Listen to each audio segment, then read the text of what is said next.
right, good afternoon, everyone. We can go ahead and get started. This is the BPUB General Meeting. Today is April 13th. It's 5 p.m. and we are at the BPUB Annex Building. We'll go ahead and start with the agenda, call the meeting to order. Can I get confirmation of quorum? Good. We'll move on to the Pledge of Allegiance.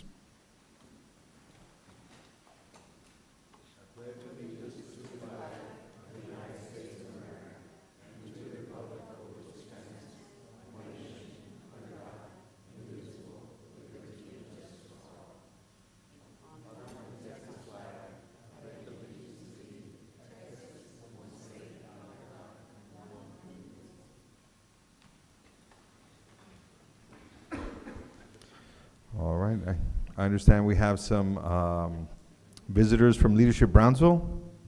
Can you raise your hand? Awesome, hey, welcome. Welcome to the board meeting. And we'll continue down the agenda. We'll start with the workshop or public hearing. Good evening, Mark Dombrowski, the Chief Operating Officer. So this is workshop number 3 of 3 that we had planned on the cost of service and rate review. We presented the bill impacts and the findings of the report at the last workshop. We received no change directions from the board, so we're presenting those again in your package. And I have Mr. Grant Rabin from Nugent Strategies virtually. He was here in person last week to go over those quickly with you, answer any questions you have. And then the intent is to package up the rates, the rate report, the resolution on the recommendation of the City Commission, and present that to you at next month's board meeting. So with that, I'll turn it over to Grant. Thank you, Mark. There he is. And hopefully you're able to hear me okay, but if for whatever reason you need me to speak up or repeat anything, please let me know. We can hear you loud and clear. Perfect. That work. Technology is great when it works. So thanks for allowing me to be here with you again for this board meeting. I do have some slides to work through. The vast majority of this content is slides that you have seen previously. So I'm going to work my way through it rather expeditiously, but please stop me along the way if you have questions. And I don't have the ability to advance the slide, so if somebody can do that for me, that'd be great. And we can go to the next slide. So just talking through, we're going to quickly review the overall process that we endeavored to follow for this rate study. I'm going to speak about the proposed changes to the rate design that we're recommending. We have slides that show the bill impacts under the proposed rates, and then we'll talk about the recommendation process from here. Next slide. So starting off with a review of the process, go ahead, next slide. So this illustration pretty much speaks to the overall process to go from step 1, development of a revenue requirement, all the way through step 4, allocating the costs to the various customer classes. And so, as you may recall, we started with the fiscal year 2025 budget, and we developed the revenue requirement under the cash basis, and then we functionalized the costs to the 4 primary functions of the utility: production, transmission, distribution, and customer. We then classified those costs and then used allocators that represent the way in which those costs were incurred to allocate responsibility for each group of costs to the various customer classes. Next slide.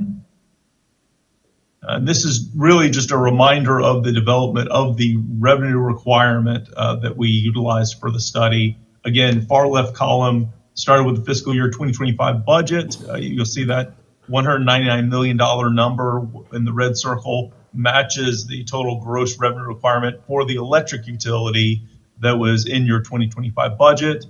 We then made some adjustments to that budget and then forecasted it out over 5 years and then took a simple average of those 5 years in the forecast to develop the test year. That's the very far right-hand column. You'll note that the net revenue requirement after accounting for some miscellaneous non-rate revenues is approximately $177.99 million. But after you account for what we're proposing to be pass-through charges related to energy supply and transmission, the base revenue requirement, which is the predominant rates that we're talking about in this presentation, are set to recover approximately $93 million. Next slide.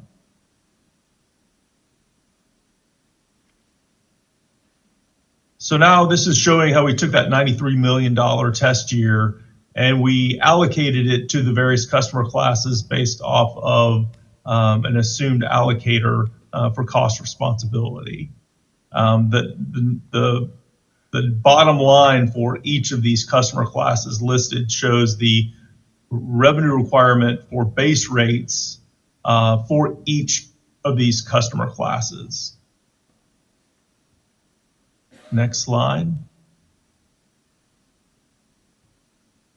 And this is really graphically representing the content that was on the prior slide. We're taking the almost $178 million total revenue requirement, and then we're showing how that was functionalized and then allocated to the various customer classes based off cost responsibility, so that we get to the base, the total, excuse me, this is total revenue requirement for each of these customer classes. Next slide. And so then, next slide, we'll talk about some of the proposed changes to the rate design. One of the key things that we're proposing is to change the way the current FPEC works so that we move some of the fixed costs that are currently embedded in the FPEC and move those into base rates. And then we rename the FPEC the energy supply charge. That'll be a $1 per kWh pass through for everyone, all the electric customers. We're also proposing to create a new pass-through charge specifically for the transmission costs related to transmission by others. So the cost of BPUB's responsibility for the transmission system that they're using that gets assigned to BPUB annually via the matrix that is developed by the commission. We would suggest that we rename the energy charge the delivery charge, and we are removing the tiers from that charge and making it a flat rate. We're recommending that you change the threshold to delineate between demand and non-demand commercial customers, which currently is at a 50 kW breakpoint, and we're suggesting you move that down to 25 kW, primarily based on benchmarking with other MOUs, municipally owned utilities. This will also lead to improved or reduction of intra-class subsidies from high-low load factor customers to low load factor customers. We're going to suggest that you convert the municipal rates that exist in the tariff to a more uniform 20% discount on base rates, and then establish a community benefit charge for policy-driven programs and discounts. So next slide. So this is the proposed rate structure. The top white boxes represent the three charges that are what we would refer to as the base rates. So that includes the customer charge that you have now. It's a fixed dollar amount per customer per month. The delivery charge, which would take the place of what is now called the energy charge. It's a rate per kWh, excuse me, it's per kWh on energy. And then the demand charge remains as the demand charge. It's a rate assessed per kW for those customers that have demand meters and are billed based upon demand. The pass-throughs would include a new transmission charge I spoke of earlier. That would be either based on KWH or KW, depending on whether or not the customer class has a demand charge. If it does, then we would assess this based on demand because that's really the driver of this cost. But for those customer classes that don't have demand charges, we would need to recover that on a KWH basis. That would be updated annually when the PUC identifies what the new cost to be recovered from BPUB would be. The community benefit charge would be, typically we would expect it to be updated annually during the budget cycle. So it would include any discounts, but also any specific program funding sources that are not currently funded that the board desires to fund. An example would be funding towards an energy efficiency program. And then finally, the energy supply charge is what is currently known as the FPAC. It's the cost, it's the recovery of fuel and purchase power costs with a offset coming from the revenues that BPUB earns on its generation sold into the market. Next slide. So I want to recognize that BPUB has, serves its own electricity to city and BPUB customers, obviously. And so we're identifying here on this slide the amount of the electric bill that is associated with these BPUB functions. So the largest of which is wastewater for I believe it's 2 wastewater treatment plants that use power. There's also power bills related to water pumping infrastructure predominantly. I will note that some of the bills for electricity used at the well sites are outside of BPUB's territory. And so the electric bill that the water is paying currently would be to whoever that provider is, probably AEP. Then you've got the electricity associated with the administration buildings, like, for example, the one that you guys are in right now. And then just electricity used by the electric department of BPUB.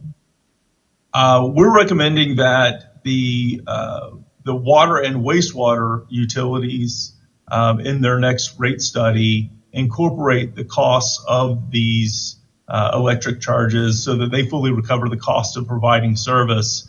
And in the interim between now and then, these costs, as we envision them, would be recovered in the proposed community benefit charge.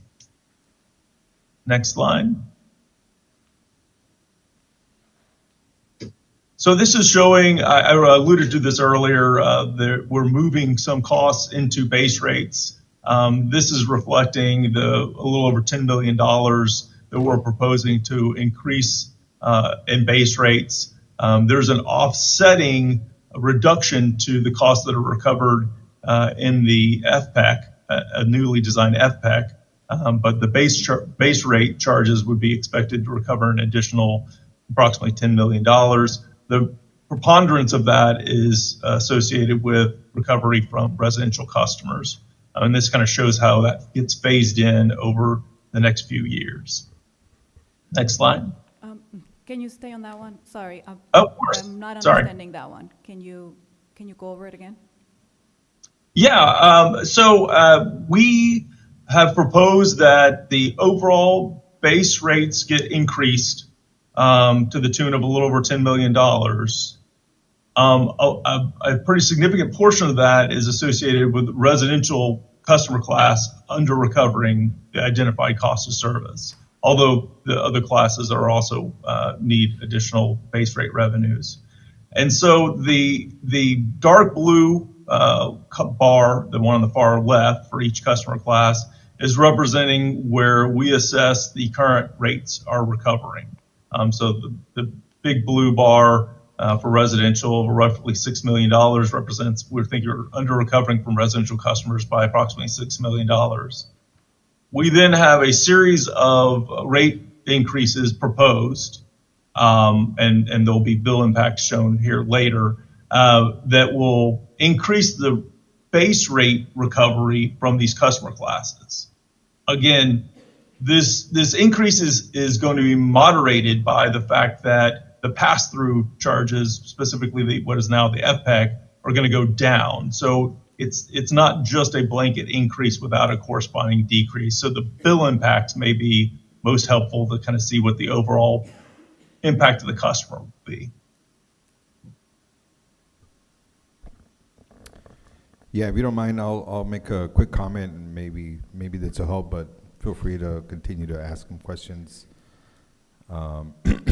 Basically, we're putting more in the base rate and reducing the dependency on the kilowatt per hour that's currently in the way it is now. So that's what he's saying is, yes, the base rate total will increase, but it's going to have a decrease on the variable rate. So yes, it'll increase the base rate, but there's a decrease on the variable. And then each one here is a year. So what they're highlighting is the blue is where we are now, and then we won't have a drastic change. It'll be done over time. So they're showing how you're going from the orange, green, and light blue essentially to zero, right? So all of them there are close to zero on the phase 3, which is 2028. Okay, so. That's right. Does this Go ahead. mean that within 3 years, our residential customers are going to pay an extra $6 million per year? If you're only looking at the base rates, yes, but when you look at the bill, no, because the other components of the bill are going to decrease that are going to offset this. So again, when we get to the bill impacts, it might be easier to appreciate the overall impact on the customer. But if you're isolated, just looking at the base portion of the bill, the base portion of the bill will increase.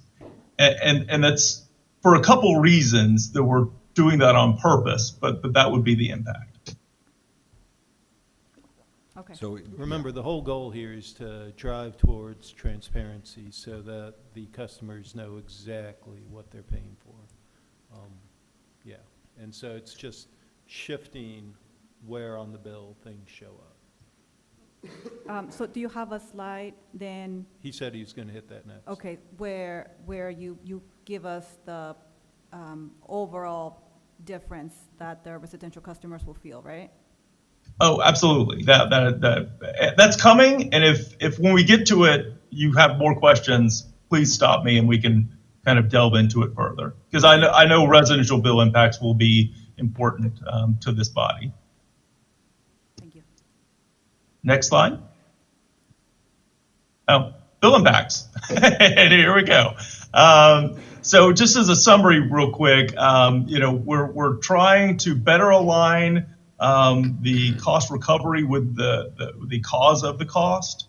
One of the things that we talked about in our previous meeting, but I don't think I've said it here today, is to better align some of the fixed cost recovery of your system. Now, to be clear, your system is not unusual. Utilities generally have a lot of fixed costs that need to be recovered.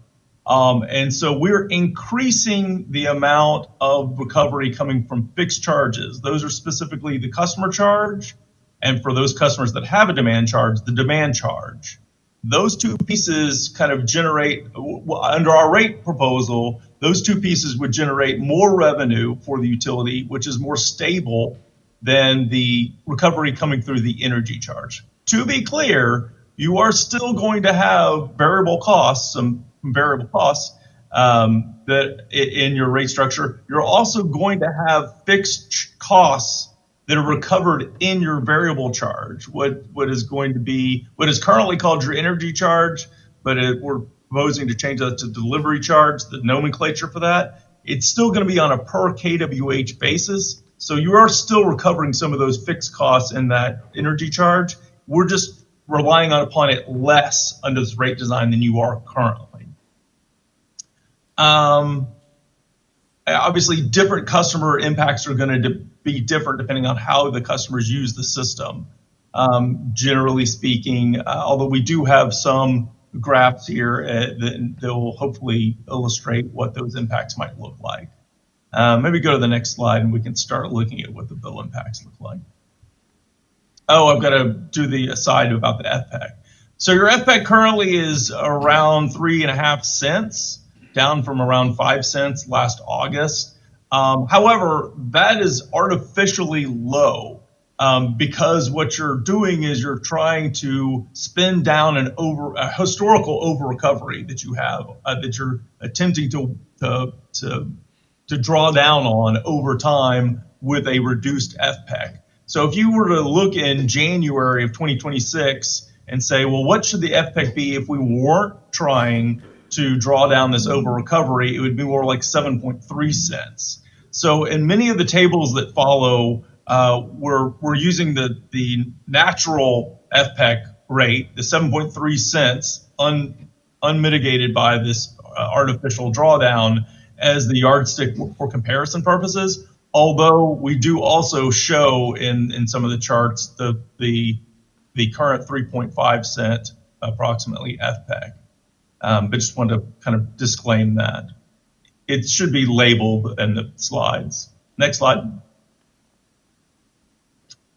So this is kind of the first slide that on residential bill impacts that hopefully will be illustrative.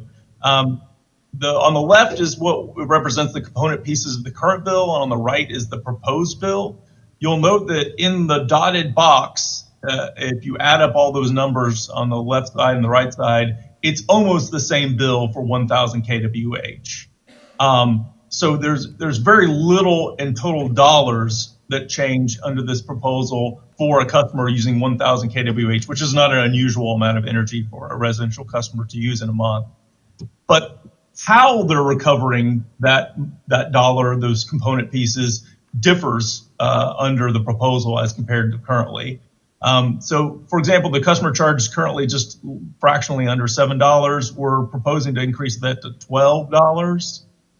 The energy charge is going to change from the nomenclature of energy charge to be called the delivery charge, and that will increase slightly.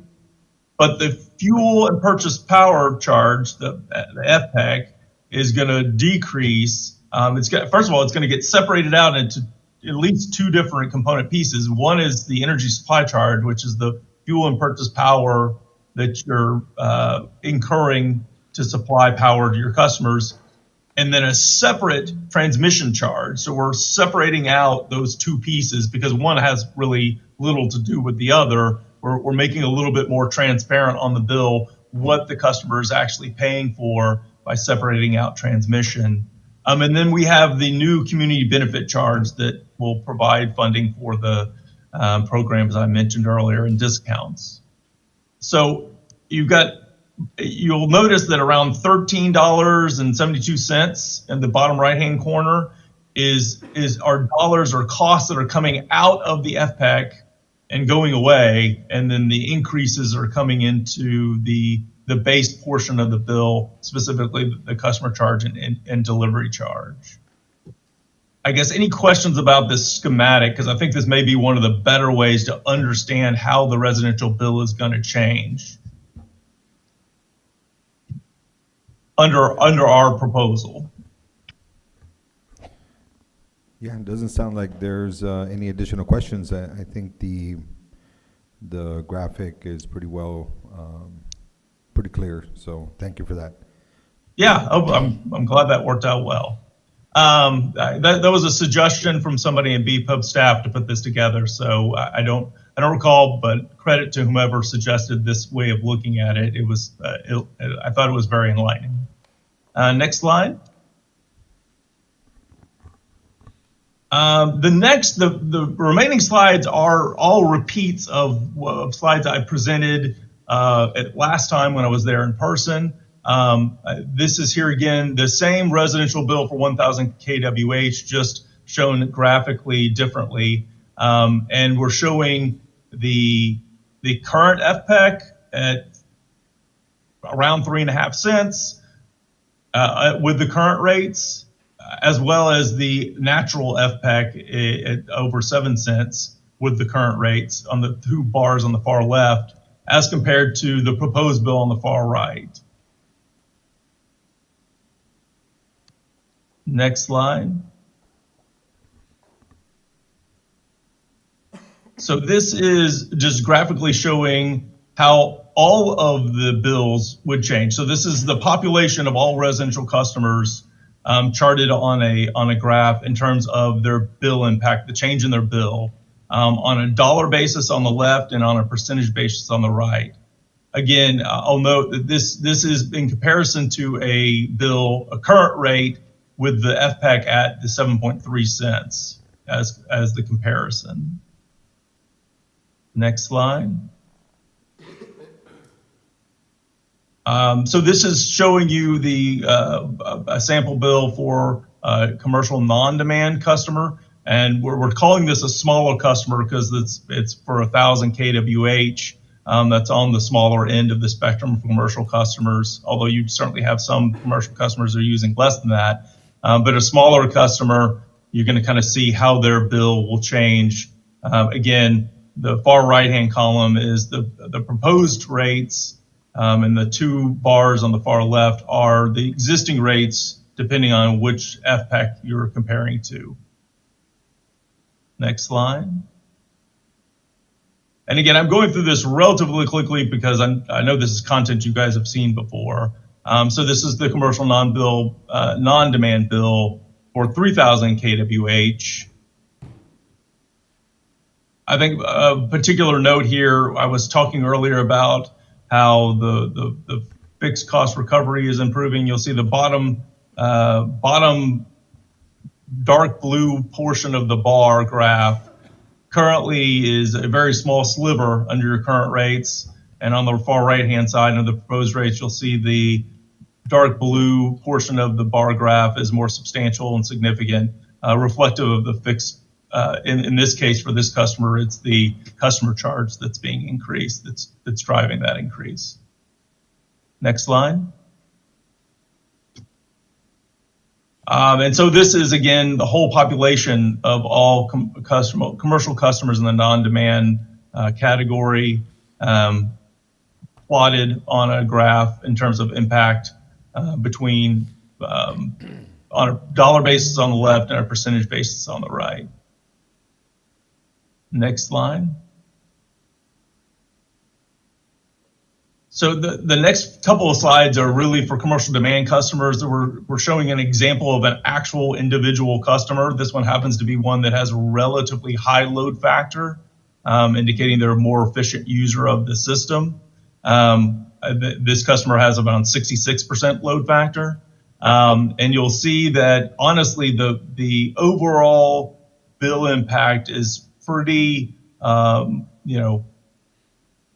modest. The base portion of the bill is pretty almost unchanged from where the current rates are. Now, the pass-through light blue portion of the bill at the top that represents the pass-throughs, you'll have a different impact there depending on whether or not you're looking at FPAC at 3.5 cents or 7.3 cents. But the base portion of the bill is pretty similar for this customer. Although I will note the orange and the dark blue portion of the bill on the very far right is marginally above the dark blue portion of the bar for cost of service. So it's indicating that for very high load factor customers, we're still over recovering the cost of service for them. Next slide. And the reason that we're over recovering from those very high load factor customers is because we're under recovering from the low load factor customers under the proposed rates.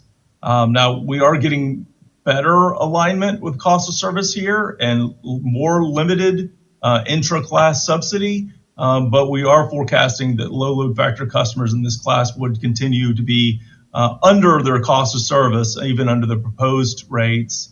And the shortfall is made up for by slight over recoveries from high load factor customers. And this is kind of an extreme example. A customer with 20% load factor is pretty low, but it does kind of give you some sense of that. Next slide. And here's, again, for all the customers in the commercial demand category, what their bill impacts would look like on a dollar and percent basis. Next slide.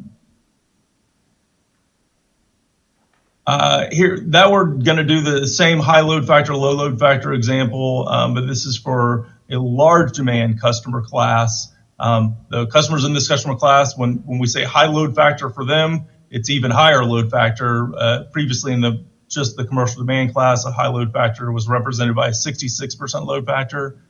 This particular customer has a 74% load factor, so even higher. But the rest of the story is pretty similar to the story we were telling for commercial demand customers, and that this customer is going to be slightly over cost of service in terms of recovery, and paid for by, and it's going to help fund the lower load factor customers in that class, which are represented in the next slide. So if you'll show in the next slide, there we go. So 45% load factor in this class of customers that are very large, 45% load factor is relatively low. And so they're slightly under the cost of service under this proposal. Again, being helped by the high load factor customers in that class. Next slide. And here's the bar graph representing all the customers in large commercial. There's a lot fewer of them, so there's a lot fewer bars. Next slide. All right, I think this next slide, if you'll go to the next one, is really just kind of outlining the remaining process from here. So I guess before we get into this piece, I'd like to just check in and see if there were any questions on any of the slides I just went through. I do have a couple here. One, I think one of the assumptions you had was the 20% discount. I don't know if you can walk us through the implications if that 20% discount for the city and PUB are eliminated, what impact that would have to the rates. Yeah, to back up one slight step. So there is existing a 20% discount on base rates for state institutions of higher education that's actually outlined in the statute, the Texas law. So that it does exist today, and our proposal would continue to exist. And that discount would, in our proposal, be the funding to fund that discount would be recovered in the community benefit charge. There are also currently a set of rates for municipal accounts, and as it currently exists, it's not set up to be a flat discount on the base rate. It's really a hodgepodge of different rates that on average amount to something analogous to a 20% discount, but it's not uniform. And so under our proposal, we suggested that we make that discount for municipal accounts 20% across all base rates, so that it more or less mirrors the discount for state higher education. I'll also just mention there's also discounts for churches that amounts to around $80,000 per year that we would also recover in the community benefit charge.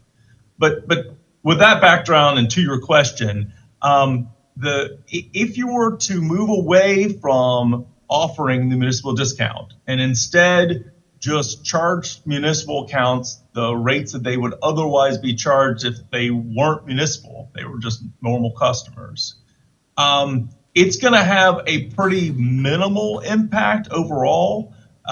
So let's take them into kind of two groups. So one set of accounts that get the municipal discount are related to the city, the city of Brownsville. And so today that amounts to a discount on those city accounts of around $457,000 per year. So eliminating the discount would mean that the city's bill, the portion of the bill that needs to be paid by the city, would be, increased by a little less than $500,000 per year. However, because of other structural changes in the rate design, we're forecasting the general fund transfer to the city would increase by a little over $1 million as a result of other changes being made in the overall analysis. And so eliminating the discount, even with eliminating the discount to the city, the amount of money that you would transfer to the city every year is expected to increase under the proposed rates because of other changes being made. The elimination of the discount for the other group of accounts that receive the municipal discount are specifically BPUB self-use. You may remember we had a slide that showed the wastewater and the water portions of the bills for water and wastewater and other BPUB self-use. Well, under the proposal that we put forward, that cost of energy bills for water and wastewater and the administration building, all that would be recovered in our proposed community benefit charge, at least in the short term.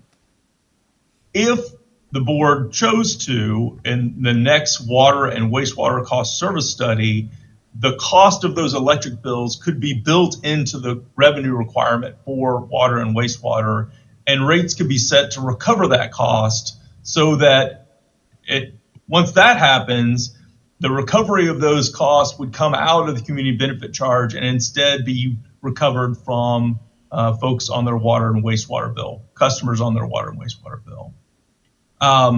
So in the long term, what would presumably happen in that case would be the community benefit charge would really only be recovering the 20% base discount for state institutions of higher education that are required by statute. The church discount, if that were to continue, and then thirdly, just any other program cost that the board decided that in the budget process they wanted to be funded through the CBC. For our examples and our math and calculation of bills, we've assumed that last category is zero for now, but that mechanism would exist for the board to use in the future to fund things like energy efficiency or any number of other programs that they would want funding for that are not currently funded in the budgets that you have to date adopted. Did I speak to your question? Yeah, I think that was pretty clear. And I brought it up just because I know in the past meetings where we've discussed this, has been brought up before. I think it makes sense. And I agree, although that's probably TBD for the board decision, is to include, any of the electrical costs on the water wastewater side in the cost of service that we're planning to do for that. That way we can separate and isolate, the cost appropriately where it's being generated. I agree. That would then make the water and wastewater revenue requirement reflect the full cost of providing service, because right now it's kind of missing a portion of the costs that otherwise should be recovered through the water and wastewater rates. Yeah, the other quick question I have is just on the CIP budget. I know there was some concerns about that, within the 5-year span that we're looking at for this cost of service. Is there any concerns, any adjustments that we would be needed? I'm glad you brought this up. So we did programmatically assume $5.5 million per year in funding in the revenue requirement we developed. So if you go back to the slides previously developed revenue requirement, embedded in those numbers was $5.5 million per year in cash funding of capital projects. However, I guess let me also just recognize one other important feature. Currently, excess revenues that come from BPUB selling power energy into the ERCOT market, that wholesale market, that revenue comes in and becomes available to help fund capital projects. Under our proposal, that funding source will go away. So that revenue that comes in from market interactions is actually going to go get passed through to customers directly in the form of a lower pass-through charge for recovery of fuel and purchase power. So those things are going to offset. And so BPUB is going to lose a kind of funding source for dollars to pay for capital projects as a result of that shift. So secondly, when we were looking at the 5-year capital plan, and we were looking at a few things, we were looking at the cash on hand to fund capital projects, the $5.5 million per year that we assumed would come from rates and our rate design to fund projects. And when we looked at that over the next 5 years, BPUB would like to be able to fund $20 million per year in cash funding towards the capital plan. And so looking at those three things, we identified that BPUB is expected to come up short by around $13 million at the end of 5 years.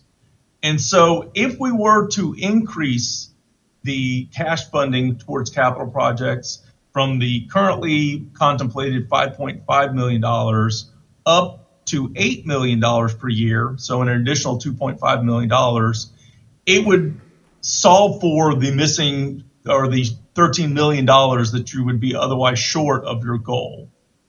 So we're proposing that you increase the cash funding towards capital projects in order to reach that $8 million per year level. Failing to do that suggests that BPUB may have to do at least one of two primary things. Either one, incur more debt to help support and pay for the capital projects than you were otherwise planning for, or alternatively, delay or forego some of the capital plan in recognition of limitations on funding. I will also just last thought on this topic. We're in a period of time with notable capital inflation. The cost of everything is going up, and I know that's true for your consumers as well, but the cost of transformers, of conductor, of all the inputs to these capital projects are increasing significantly. So the other benefit from our perception of bumping up this cash funding towards capital projects is it would allow more flexibility for the possibility of continued capital inflation over the next few years. Okay. Thank you for that. I guess if we can wrap up with the recommendation process. Yeah, Mark, do you want me to speak to this, or would you like to speak on the timeline?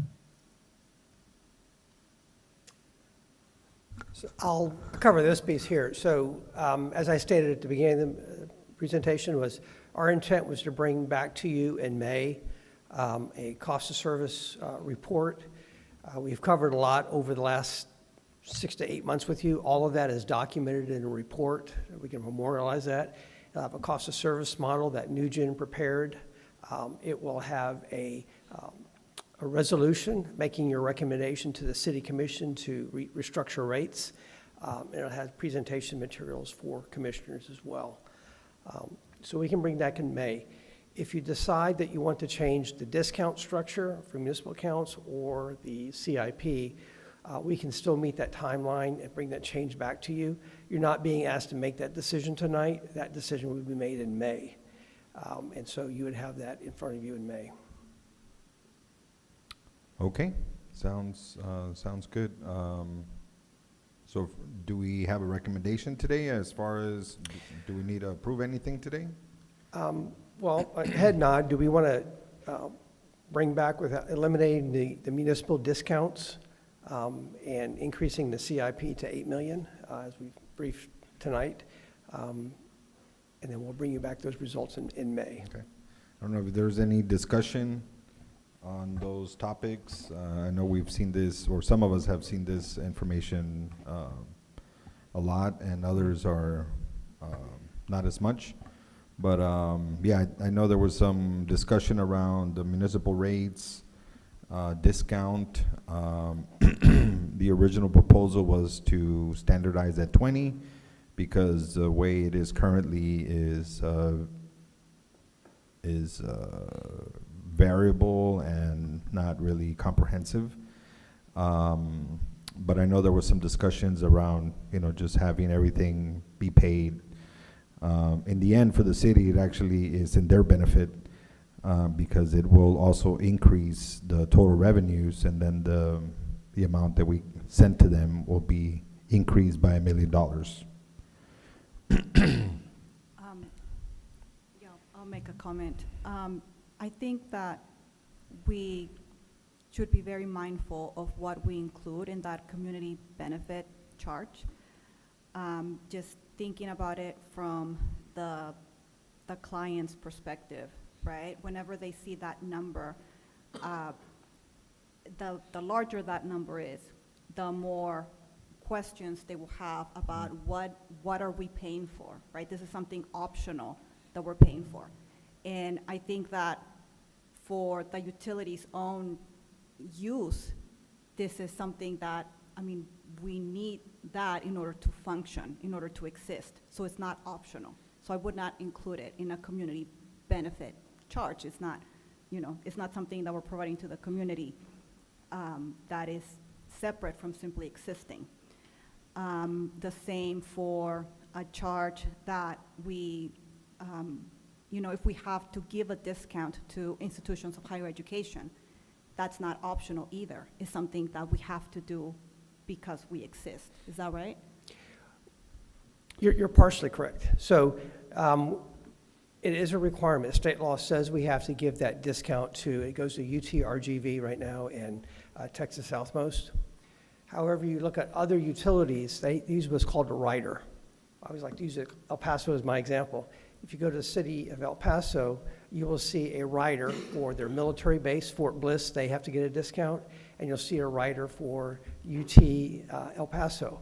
So they identify those charges that they have to pay as a rider. That's kind of what we're presenting here. And so as a customer reads their bill, if they see a community benefits charge, they can go to our website, they'll see, all right, I see what they're paying for with that 74 cents. It's for that state mandated discount to UTRGV and Texas Southmost. So that's the transparency. If we take it and we put it just in base rates, it may look, our base rates look higher than they really need to be. And some customers may not realize we're having to give that discount to UTRGV. So that's the transparency piece. You'll be able to identify where those dollars are going. And I actually, stepping in, do agree that, when we have wastewater, water being subsidized currently, that should be a community benefit charge because, people need to see that exist right now. And when we redo our study, our water, wastewater rates, they'll see those rates increase, and then that community benefit they would expect to see decrease. And I think offering, I know it may be painful for us, but offering that transparency is extremely important. I think that's something we all kind of committed to do as much as we might not want to, but yeah. Okay, any other discussion? What were the other items on the community benefits charge? Is the church? So right now there's three things. Greg, can you help me? I think it's $3.70 or something like that on a residential bill.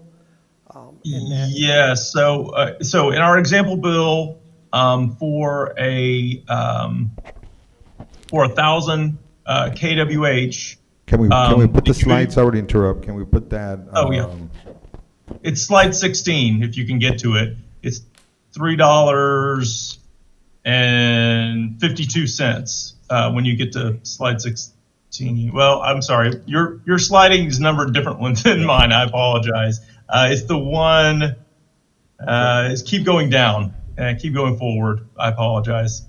Yeah, the other way. It would be it'd be around slide 20 or something. I apologize. I didn't have the final set of slides I was referring to there. I just had a printout of what I would look like earlier. Keep going. This one here. Here we go. We got there. Sorry. So you'll see the far right-hand side, the proposed bill for 1,000 kWh. Of that, $3.52 is related to community benefit charge.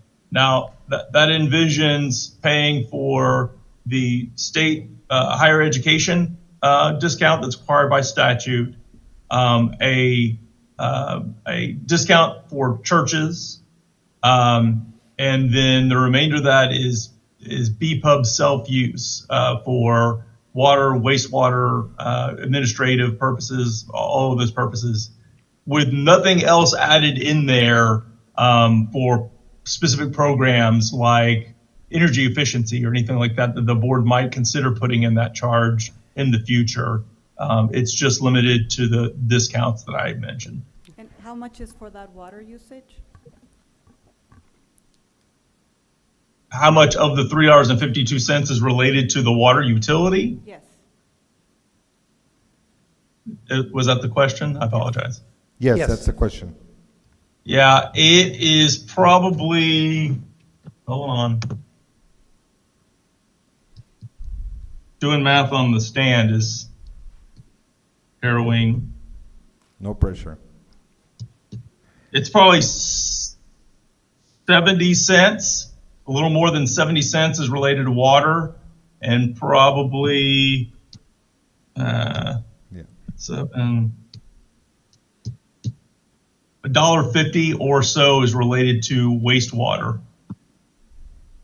Those are real rough numbers. We, So that's about $2.20 is associated with water and wastewater. That will Yeah. go away. Eventually go go away. away. Once you put it in the water wastewater cost of service. We will, when we do the cost of service, similar process for water, wastewater, which, as I've been told, is a lot simpler. And then we would need to make that recommendation to the commission. The commission would need to vote on that. So the intent is to reduce that and incorporate it into the regular bill. But currently, it would be in the community benefits charge. And I would add, if we were to take that and put it back into base rates, we cannot extract out without doing a whole nother cost of service review. But by putting it into the community benefits charge, we can identify it and simply remove it at budget time and reduce that rate that we charge our customers.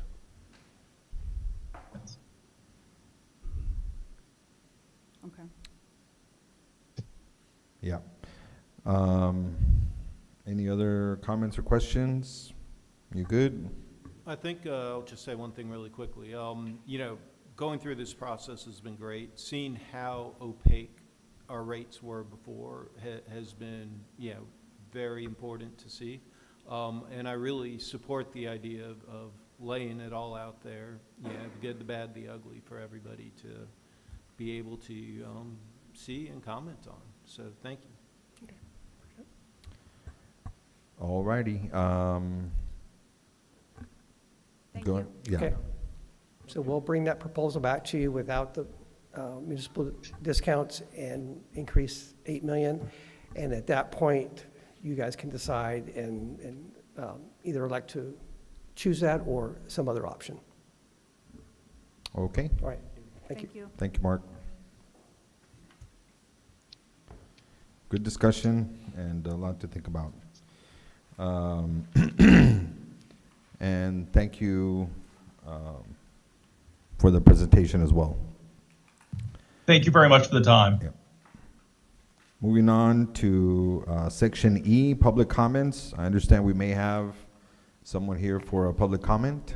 Yes, Mr. Chair, we do have a public comment.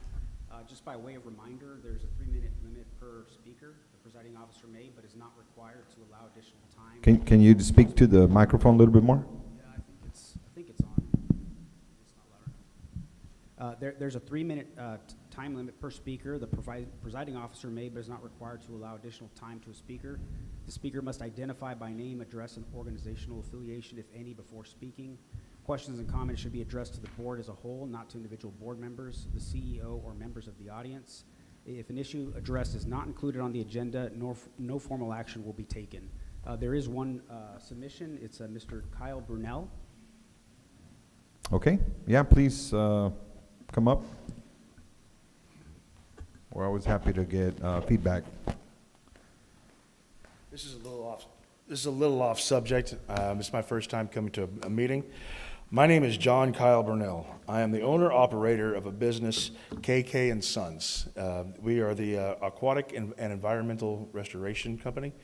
What my job, I have some flyers here, what my business is going to be doing.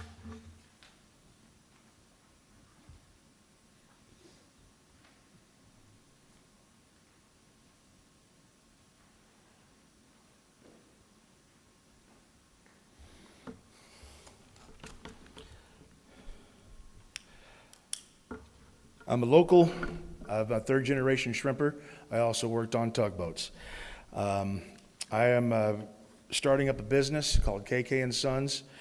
We'll be doing removal of organic materials from masakas using an amphibious T50. It is a Swiss-made amphibious machine that gets in and out of the water at ease. So, only leaves the footprint on the tracks is about comparable to a 200-pound human. We get in and out of the water with ease again.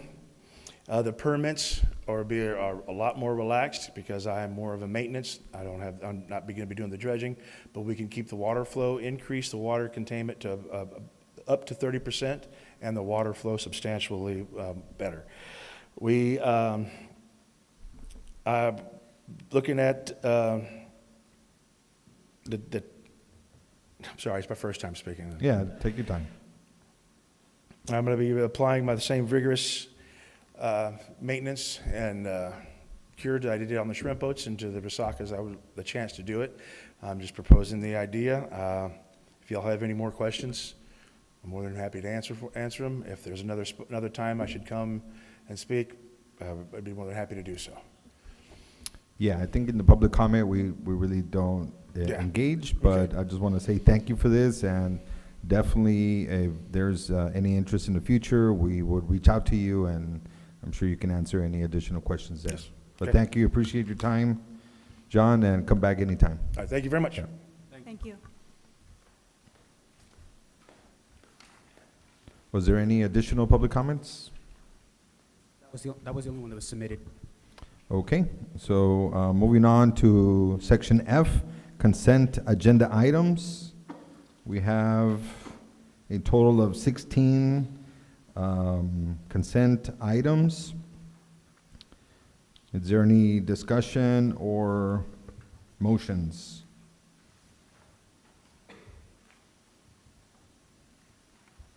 Well, I'll move to approve the consent agenda items. Second. Okay, Second. we have a motion and a second. All those in favor? Aye. Aye. All those opposed? Motion passes.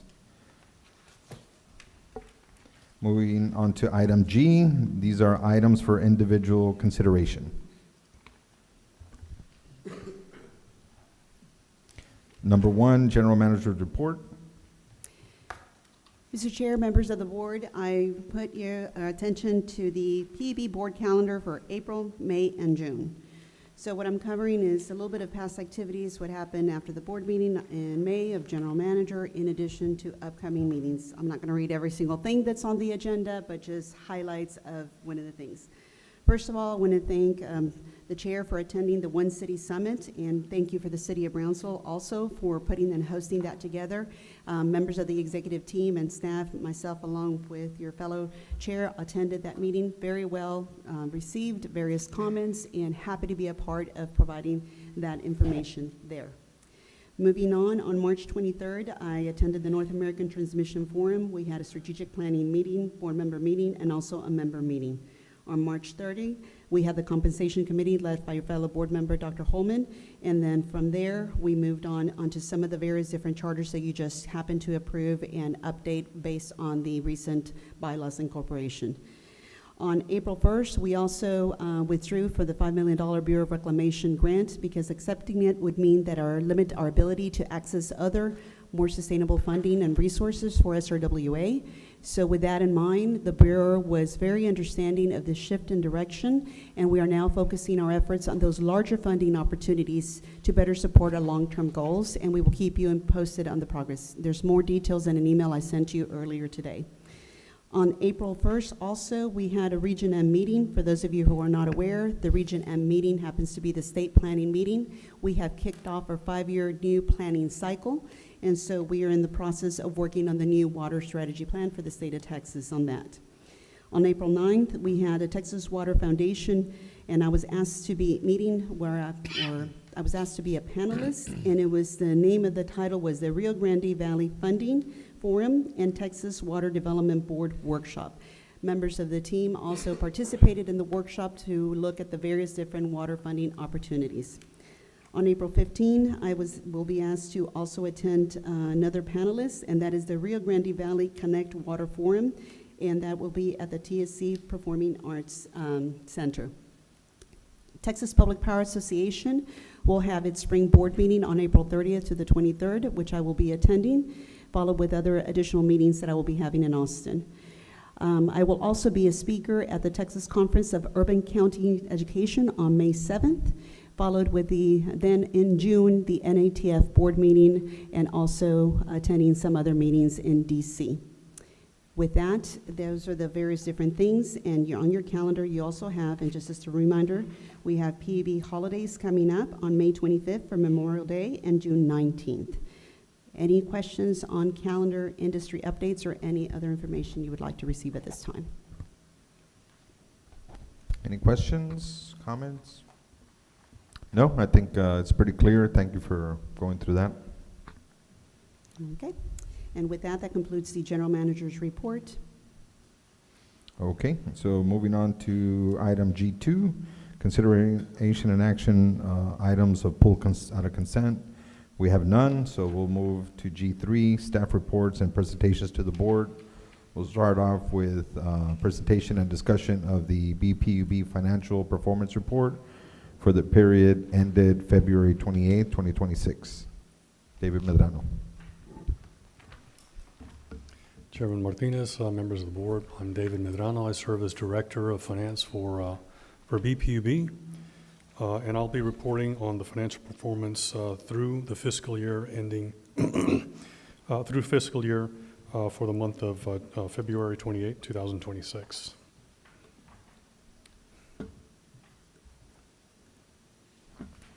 So on slide 2, we've got an executive summary or dashboard of 7 financial categories, each of which has its own gauge. Red represents an opportunity for improvement in that particular category. Yellow represents average performance for that particular category. And green represents better than expected performance. First up, we have the flow of funds, which adjusted gross revenue came in lower due to a lower FPEC rate. Year to date, we had $2.854 million, which has been generated to replenish the improvement fund. Moreover, and equally favorable is the debt service coverage is at 1.99 times, well over the 1.25 times minimum. And this is further outlined in slide 4 of the presentation package, which I'll be elaborating on a little bit later in this presentation. Next up, the category of fuel and purchased energy, which has generated an over-recovery of $21.22 million as of February 28th, and this will be used to offset further market uncertainty. More detail is noted on slide 8 of the presentation package. For February, the FPEC rate was 3.862 cents per kilowatt hour. In March, the Risk Oversight Committee decided to, or elected to reduce the FPEC rate 10%. So the March rate will be reflecting 3.476 cents. Next is the City of Brownsville cash transfer, which is higher than budgeted, again, due to a lower FPEC rate. And this is noted on slides 7 and 23 of your presentation package. Next category that we'll be talking about is personnel and non-personnel expenses, which came in lower than budgeted, primarily due to current vacancies and timing issues. And for members of the audience who want to know what the non-personnel components are, those are listed on slide 16, and they're listed as items 9, 10, and 11. And include materials and supplies, maintenance, contracted, and other services. Next up is the BPUB's average bill, which is lower than the MOU bill and the average IOU bill per 1,000 kWh. For February, the average BPUB bill was 99.62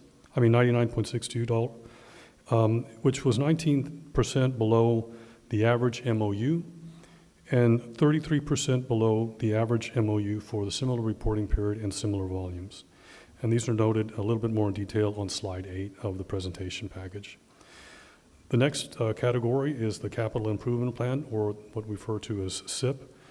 Year-to-date actual and committed total $22.2 million and $28.5 million, respectively, which represent 56.5% of the fiscal year 2026 approved plan of $89.7 million.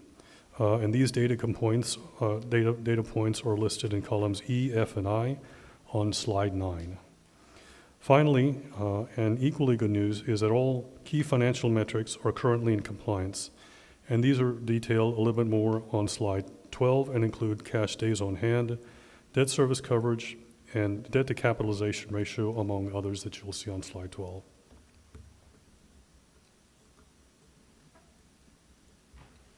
Let's see. On slide 4, or on slide 3, oops.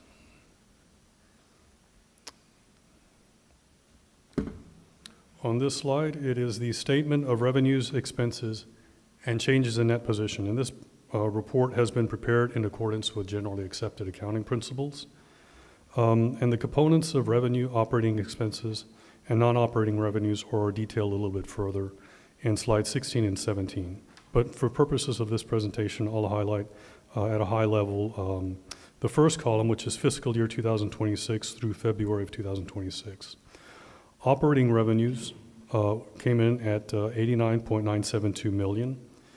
From that, we reduced operating expenses of $78,018,000. And these are primarily fuel and purchased energy, purchased power, personnel services, materials and supplies, among other operating expenses. The net of those two yields operating income of $11.953 million. And from this, we deduct non-operating expenses of $7.861 million. And these are also further detailed on line 15 through lines 22 of page 17 of your presentation. So the net of operating income and net operating expenses yields a net income before capital contributions of $4.092 million. To that, we add $6.15 million of capital contributions, yielding a change in net position of $10.251 million through February of 2026. To that, we add the net position of $510,826,000 at the beginning of the year.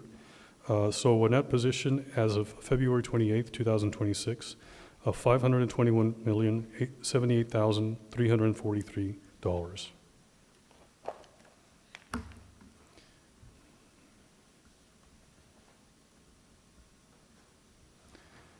Next slide is the summary of revenue expenses, or what we refer to as the flow of funds.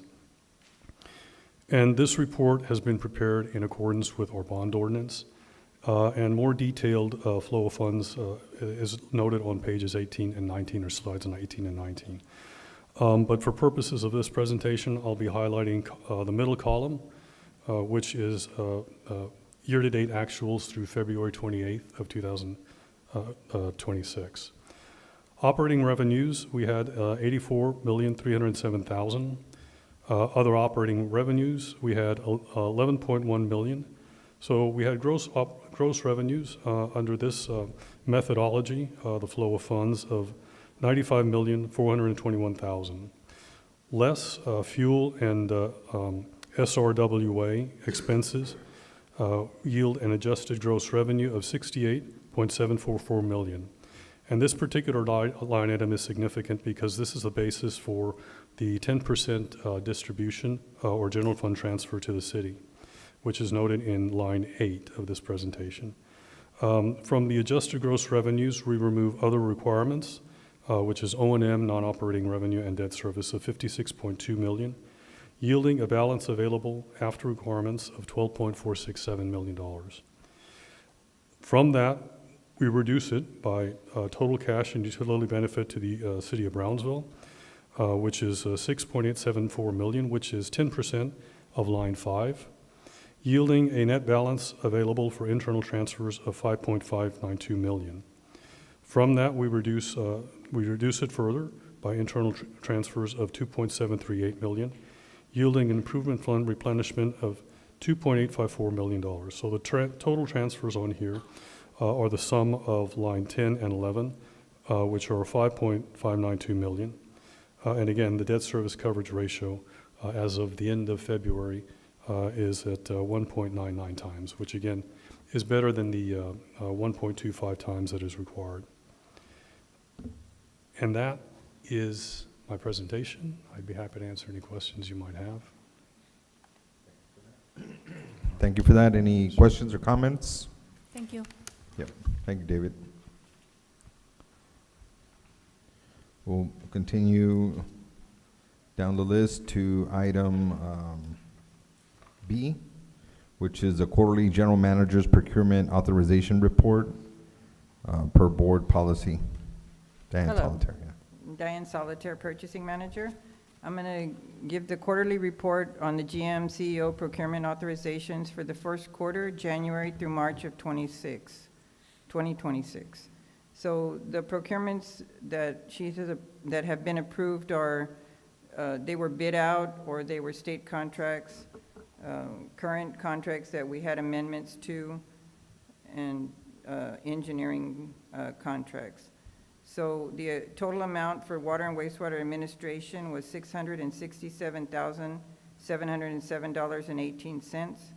And the total amount for electric was $635,670.50, for a grand total amount of $1,303,377 with 68 cents. Are there any questions? Any comments or questions? Can you explain what Barracuda is? I don't know if we have somebody here from IT. I think it's an IT software.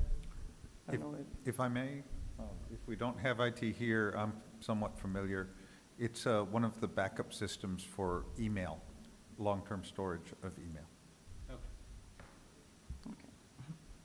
All right, any additional questions or comments? All right, thank you. Thank you. Next item C, drought update.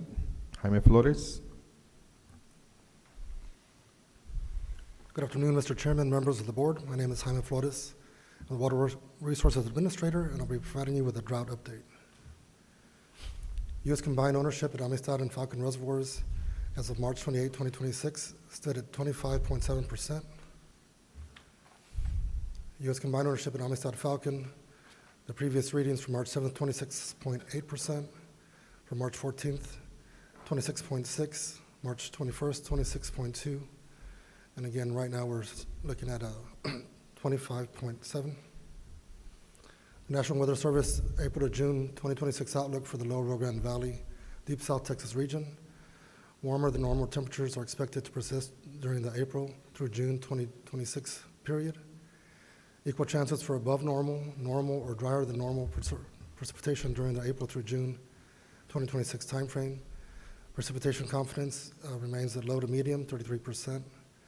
Falcon International Reservoir remained near historic seasonal lows at the end of March. Confidence remains near certain, approximately 100% on total reservoir storage remaining just above record lows through June. Water supply restrictions will continue for some and could be needed for others as we move into the spring season. And given the equal chances for wetter or drier patterns developing, there's a possibility of drought conditions continuing over at least parts of the entire region. Depending on how the precipitation patterns evolve, it may take some time in places for drought dryness conditions to fade. This concludes my presentation at this time. Any comments or questions? I've been tracking the rain that we've had in West Texas. Had decent amount of rain there. Still hasn't shown up in the reservoirs though, so not promising. So this number that you're presenting, is that from It's picture. from March 28th, but we actually did get an update today, and it went down. It was actually 25.75, and went down to 25.74. Okay. All right, well, thank you. Thank you for the update. Thank you very much. Next item, number 4, consideration and possible action.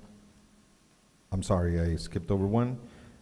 Next item is D, presentation and discussion of the Reliable Public Power Provider, RP3. Jose Amaya. Good afternoon or good evening, board and board members. My name is Jose Amaya, Training and Organizational Development Manager. My presentation is over the Reliable Public Power Provider designation, also known as RP3. I'm going to be briefly covering what it's about, the benefits to us at BPUB, and the results of the application that started in 2025. So what exactly is the RP3 designation? RP3, as I mentioned, stands for Reliable Public Power Provider. It is a national recognition program by the American Public Power Association, also known as APPA, and it's mainly aimed for the public utilities. What they do is they evaluate performance across 4 key areas, which include reliability, safety, workforce development, and system improvement. So as you can tell, those are very, very key areas for a utility. And what they do is once they do their evaluation, they rank the utility into 1 of 3 rankings, either diamond, which is the highest, platinum, second highest, or gold. This designation lasts for 3 years, so every 3 years, if we're interested in having this designation, we have to apply for it. So why does it matter? Well, put it quite simply, it's a nationally recognized designation, and it demonstrates excellence in utility operations, in safety, reliability, and workforce development, a lot of the things that we stand for here at BPUB. Additionally, it does provide a lot of strategic value. It enhances the organizational credibility. It demonstrates operational excellence, aligns our industry best practices, helps really support risk mitigation, and in regards to the public and stakeholder, it does build, that trust. So it's a lot of work to begin with. In case you're not aware, the process itself begins normally in March and goes all the way through October, to be honest. So it's quite a bit of information that needs to be provided. So there's documentation that needs to be provided regarding policies and procedures, reliability metrics and system performance data, safety programs, compliance records, workforce training, development plans. So it's quite a thorough evaluation that gets done. So don't think that this is just something small, and it actually involves a lot of departments, as those noted on the right hand side. Right there it says it includes, for example, asset management, CIP delivery, compensation and benefits, the electric T&D departments, electrical system planning, finance, NERC compliance, safety and security operations, substations, talent acquisition, and of course training as well. So quite a bit of teamwork happening there. In regards to the application, the focus that we had was quite significant because we wanted to maintain, of course, our designation that we already had, and there were a couple of areas that we needed to focus on. So for this application period, the 2 main ones that we needed to focus on included safety, and more specifically, some of the feedback that we got last time around included that we had to have more defibrillators made available to the workforce, specifically out in the work sites. And then also the financial health, which included having to conduct a cost of service study, which is something that was just covered earlier. So those are the 2 main areas that really was a huge focus for us. And here are the results, a little bit of the history starting from 2014 to 2017 period. We earned platinum. Thereafter, we had diamond, and this time around, not only did we achieve diamond, but we also had a perfect score. That means that everything was found to be in tip-top shape for BPUB.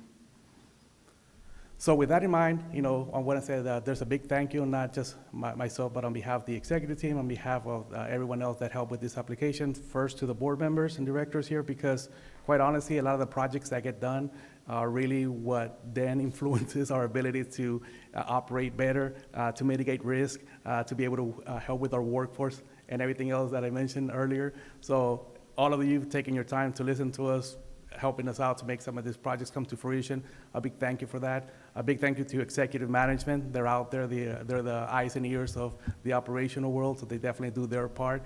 And of course, they bring that feedback, back to you. And of course, a big thank you to the RP3 team. As you saw, there was a lot of individuals, a lot of departments that collaborated for this.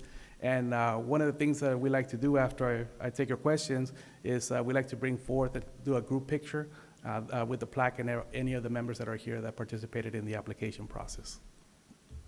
Any questions? Not specifically, just a couple of comments, Thank you, yeah. congrats. So is that official? I guess we're gonna receive an award? Yes, yeah, we got the award. It is official and will be designated for the next 3 years. So we have a little bit of time to enjoy it, but we got to keep working. Yes, We absolutely. don't rest. No. So where's the flag? If y'all can come down here. Oh, you have it, yeah, that's what I wasn't sure. Actually, I don't know if we all fit, but if you can stand up, get together, and we'll have staff stand in front, so that way your faces, if it's okay with you, be Yeah. behind us. Okay.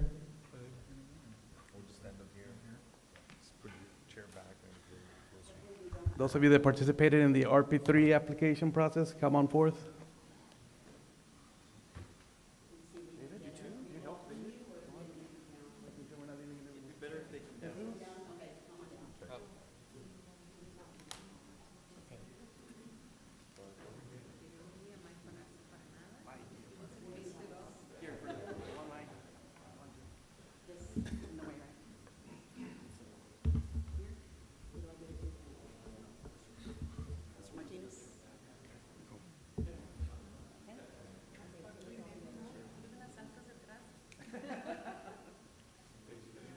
Everybody, so, okay, so.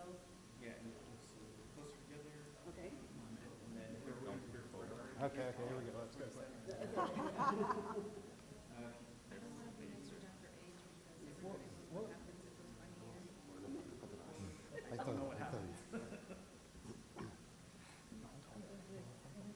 Like, can you hold that for a little bit?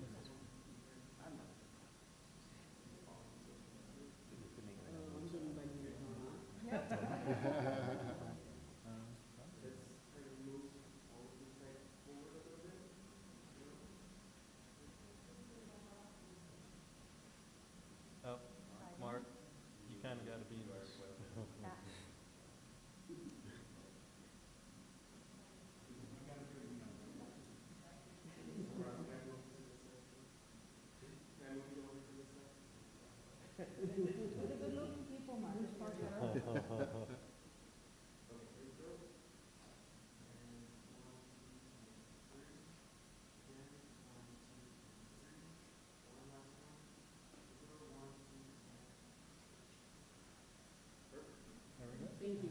Congratulations.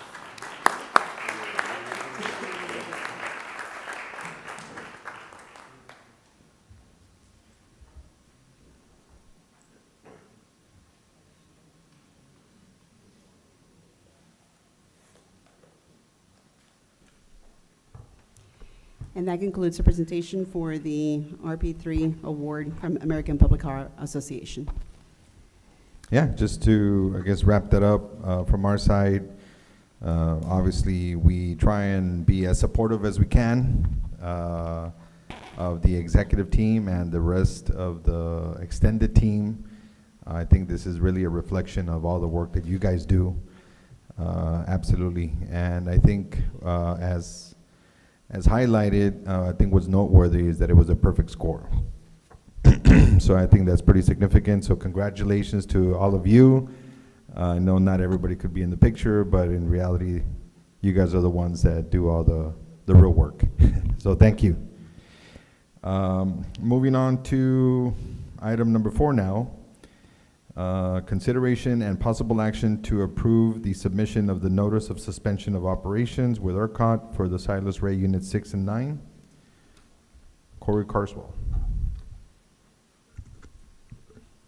Yeah, thank you. Good evening, Chairman and members of the board. Corey Carswell, Director of Power Supply and Market Operations. Last month in executive session, we reviewed the results of a third party's economic analysis of whether the capital cost to repair Silas Ray Unit 9 could be recovered through the projected market revenues and our recommendation to retire the units. Today, we're requesting approval to submit a notification of suspension of operations, or NSO, to ERCOT, and I'll briefly walk you through the process of what happens once that's submitted.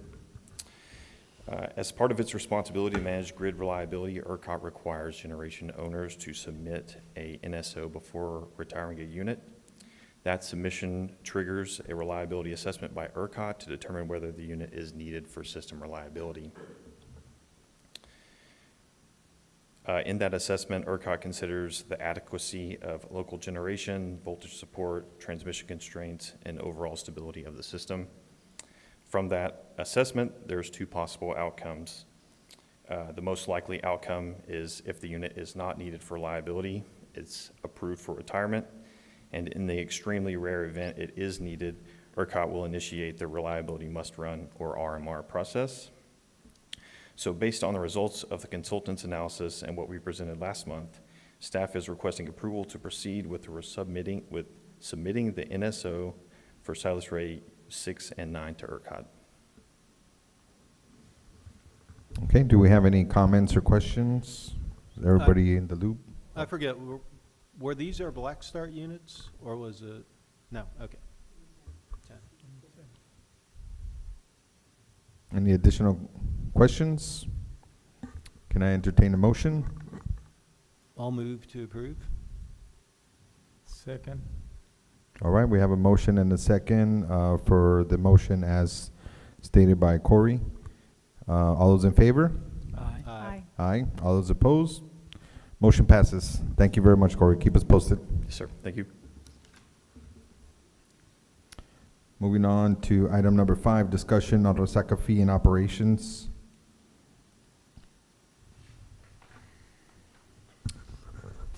So in December, we had a workshop on Resaca operations and the Resaca fee. We went through a lot of materials at that time.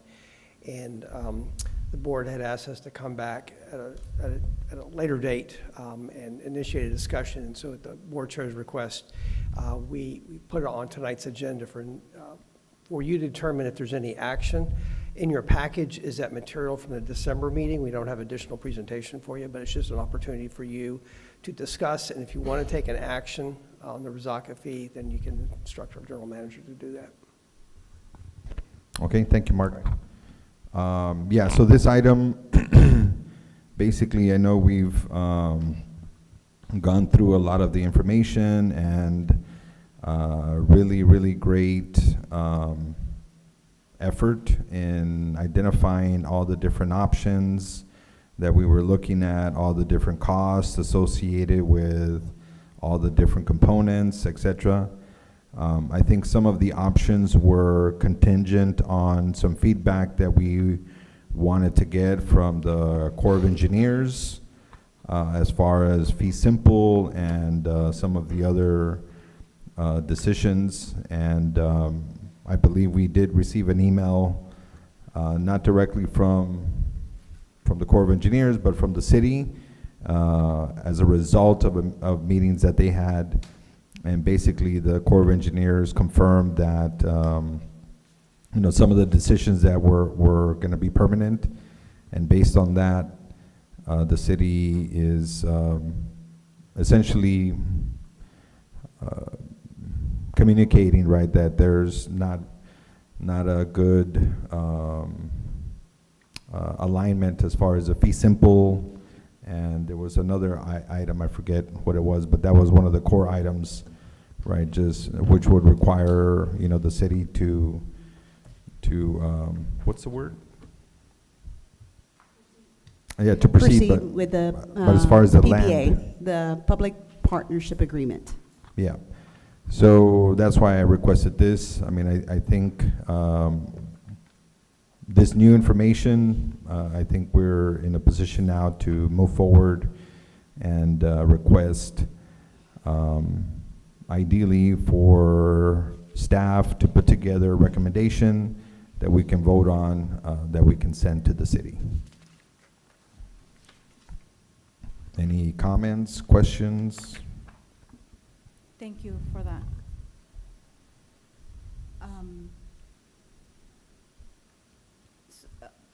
sorry, I don't want to get ahead of myself. No, go ahead.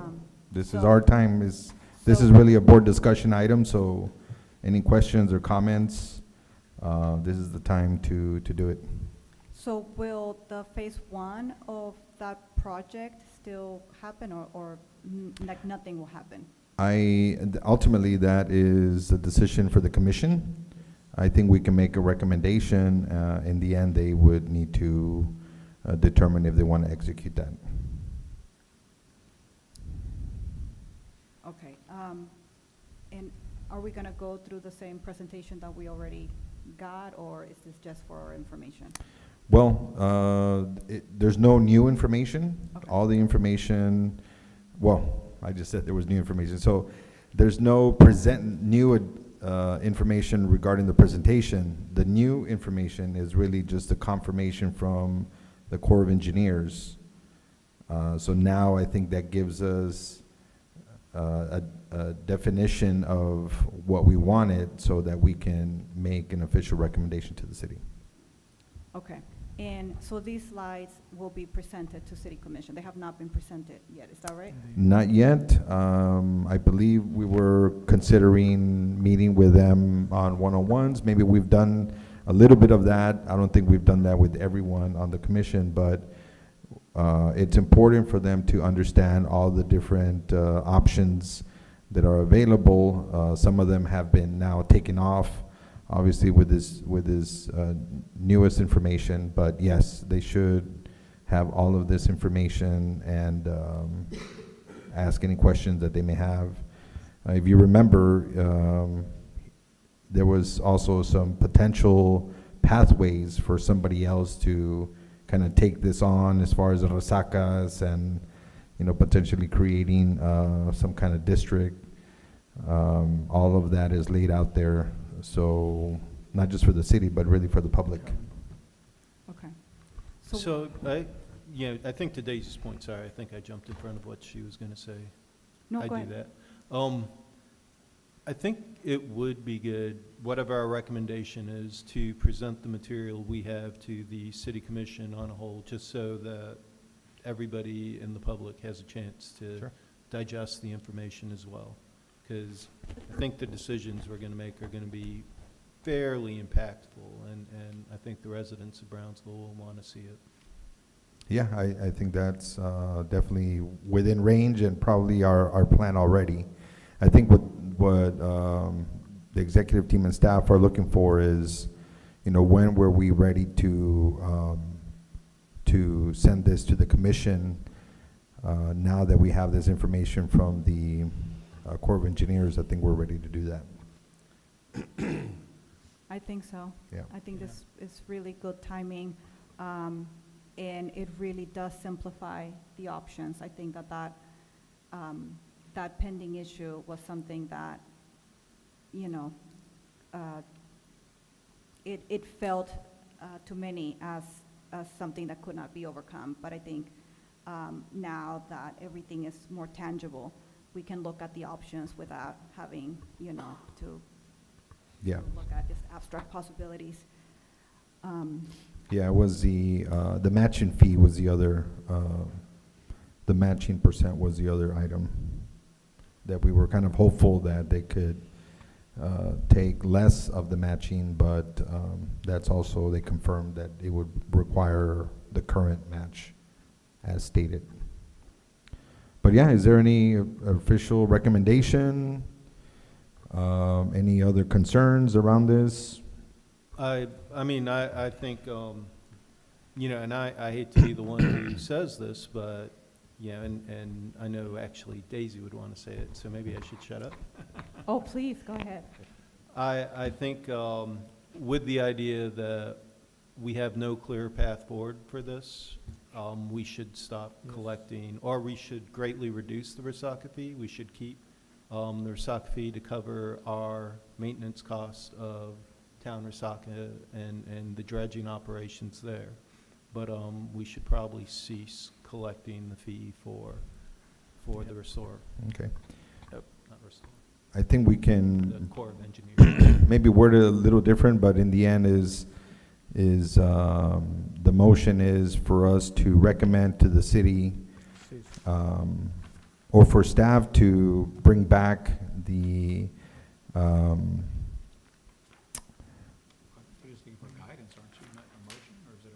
well, the motion is, the item is, we're gonna instruct staff to put together the documents needed so we can send to the city. And in that document, we should also consider integrating the resaca fee component for our normal operations into the water Water and wastewater rates? wastewater rates. Can I just have clarification? Are y'all Yep. looking, is this an action item, or is this just kind of a discussion? This and is some a actions? discussion and action item for the board to direct us to bring back an item. And what I'm hearing from the chair at this time is that the recommendation from the board to staff is to bring back the documents to the city, which includes the resolution and the city ordinance make the recommendation, and that's going to include the components that are currently in the resaca fee, embedded into the water and wastewater rates. And we will bring back Yeah. that recommendation to include it with all the documents. That's I just wanted to add to the motion, so that's the complete motion. And if there's anyone that seconds or additional discussion, We have some- Yeah, I just Yep. wanted to, I agree with what you're saying, and completely, so I've no issues with that. I just wanted to make sure that we're. You should talk into your mic, sorry. I mean, I just Oh, your wanna mic's I off. just want to make sure that I want to make sure that we're taking the appropriate action as per our agenda and the action and the item, the documentation. Right, this is, we're getting guidance. This was for discussion on the agenda, but we're listening. So we'd like, this is going to be something that we bring back to you in a more finished form, now that we get some direction. So we won't be voting on a motion So this right is now, not right? a voting item. But, yeah, and I just want to make sure, I just want to make sure we follow it correctly. That way, we go back, oh, wait a second, you did this wrong, and we're going to waste time or whatever. But if you're just asking for guidance and you're getting our opinion, I agree completely with what your position is on this. That's my guidance, okay? And it would be good, I think also, just riffing on that, since somebody said I had a good idea, fine. I think it would be good to bring back two options that we can bring to the city commission, because they may not go forward with the first of the 32 projects. And if so, we should have a recommendation that encompasses that. What do we do with the money we collected? Do we use it to fund our resaca operations for the next 5 years, or, and then, roll the rest into rates later, or, a couple options like that would be good, just in case they say, we're walking away from all of this. Did that money have to be used for the resacas? That's only for resacas? The way, I'll Just refer to clarifying legal. that. Yes, sir. The money's been collected for that purpose, as under rates approved So by water the and city resacas, commission for right? that. That's right. And it would be good for when you bring that back to us, if there could be a timeline already established, so that, when we approve it, then when we vote on it, and if it gets approved, then it's ready to go to city commission already with, this is when we recommend that the fee be stopped. Can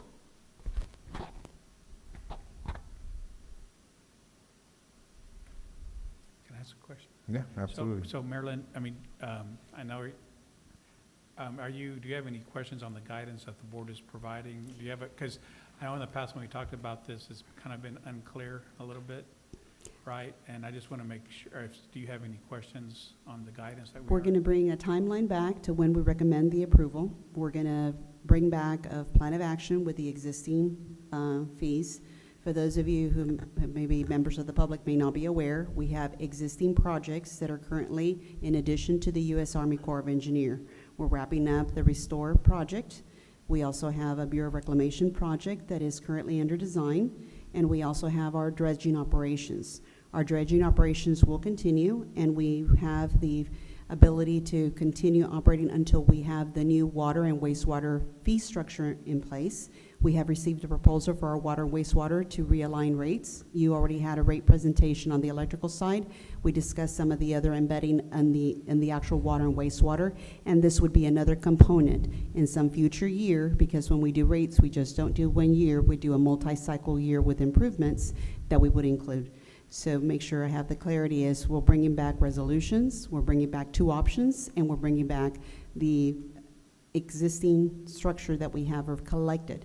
All of the funds that are there will be used for the system operations for the Brownsville Public Utilities Board water maintenance, it's not really a maintenance fee, but dredging operations with the existing crews. We have an indirect portable reuse project that we're working on, and the intent is to continue with those dredging at that time at the Resaca to make sure that we meet the other granting opportunities costs that we have. So we have an ability to move that funding mechanism into that project as well. Y'all might also want to let our public commenter from earlier know that we're also not going to be doing this, just in case he had a business plan centered around that. I don't know if you guys talked to him much or not, but. Yeah, I think once we vote, we can probably do that, make sure we go through the steps. But good idea. Anything else? Do we need to vote on it? Make sure. Or is just the direction? This was identified on the agenda for discussion. Okay. So we've got instruction. It's going to be at an upcoming meeting. Yes. I don't know if this procedurally would go through a committee first as a test, or just bring it back to the board. Yeah, we'll just bring it back to the board. Any other items that we need to clarify on the topic? I think we're good. Excellent. All right, well, moving on to Section H, recess to close meeting. This is a recess to close meeting to consider matters pursuant to the Texas Government Code, Chapter 551. At this time, the items on the agenda designated for closed meeting will be considered. If there is an approved motion to go into closed meeting, the listeners will be placed on hold until the board returns to open meeting. Item number 1, meeting with the board's legal counsel for advice about contemplated pending court and administrative litigation and on matters in which the duty of the attorney under the Texas Disciplinary Rules of Professional Conduct conflict with Chapters 551, Section 551.071, including but not limited to any item moved to closed session and the following. A, reports of local and special counsel, including regarding potential or pending litigation involving BPUB. B, city BPUB MOU related matters. Item 2, presentation, discussion, and possible recommendation of information upon pricing of purchased power, generation, and fuel, and their impacts upon the fuel purchase energy and marketing charge.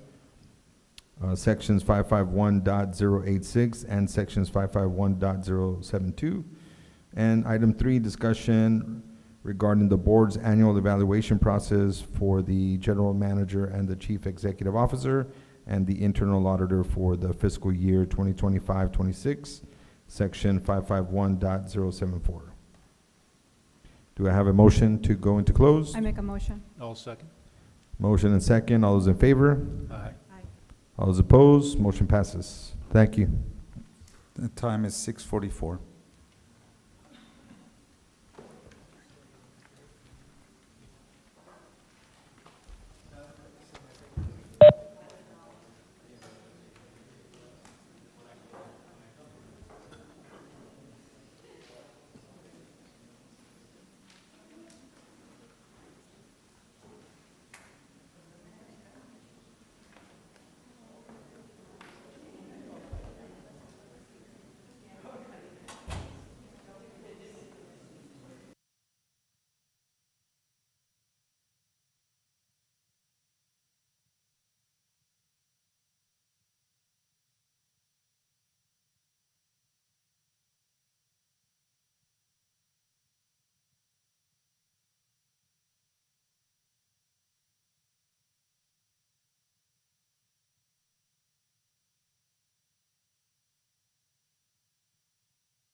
Okay, I think we're getting the green light here.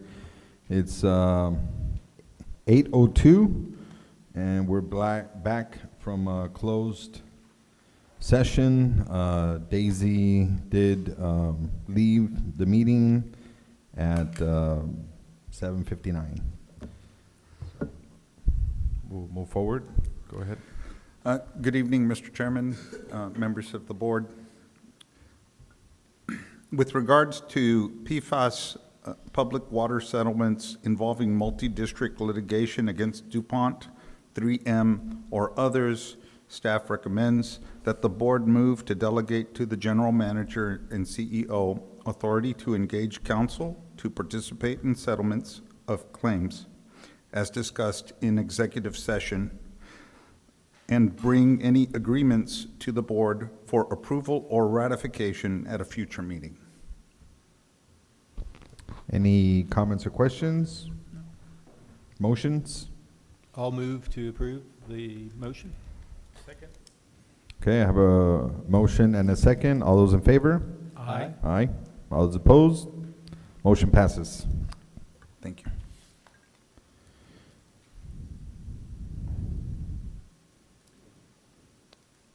Is there anything we need to? There's no action on any of the other items. As to number 3, the evaluations, those will be completed at the next meeting. So Yes. no action to be taken. Okay, so moving on to Section I, consideration and action on closed meeting items. And, I'm sorry, Section J, consideration and action for future agenda items. As stated, we will include for executive session the evaluations. Currently on there, we plan to close at that time. Any other future agenda items? No? All right. Oh, wait. I do want to say on your desk, you have a QR code to read our 2024-2025 annual report. If you guys are interested, once printed copies, we will provide you all a printed copy. My apologies for not reporting it during general manager's report, but that was intended to also be provided there in case you're interested. Yeah, no problem. I did see it here. Thank you. Any other comment or, no, any other agenda items? If not, motions to adjourn. I'll move to adjourn. Second. All those in favor? Aye. Thank you. Thank you, everybody. Time is 8:05.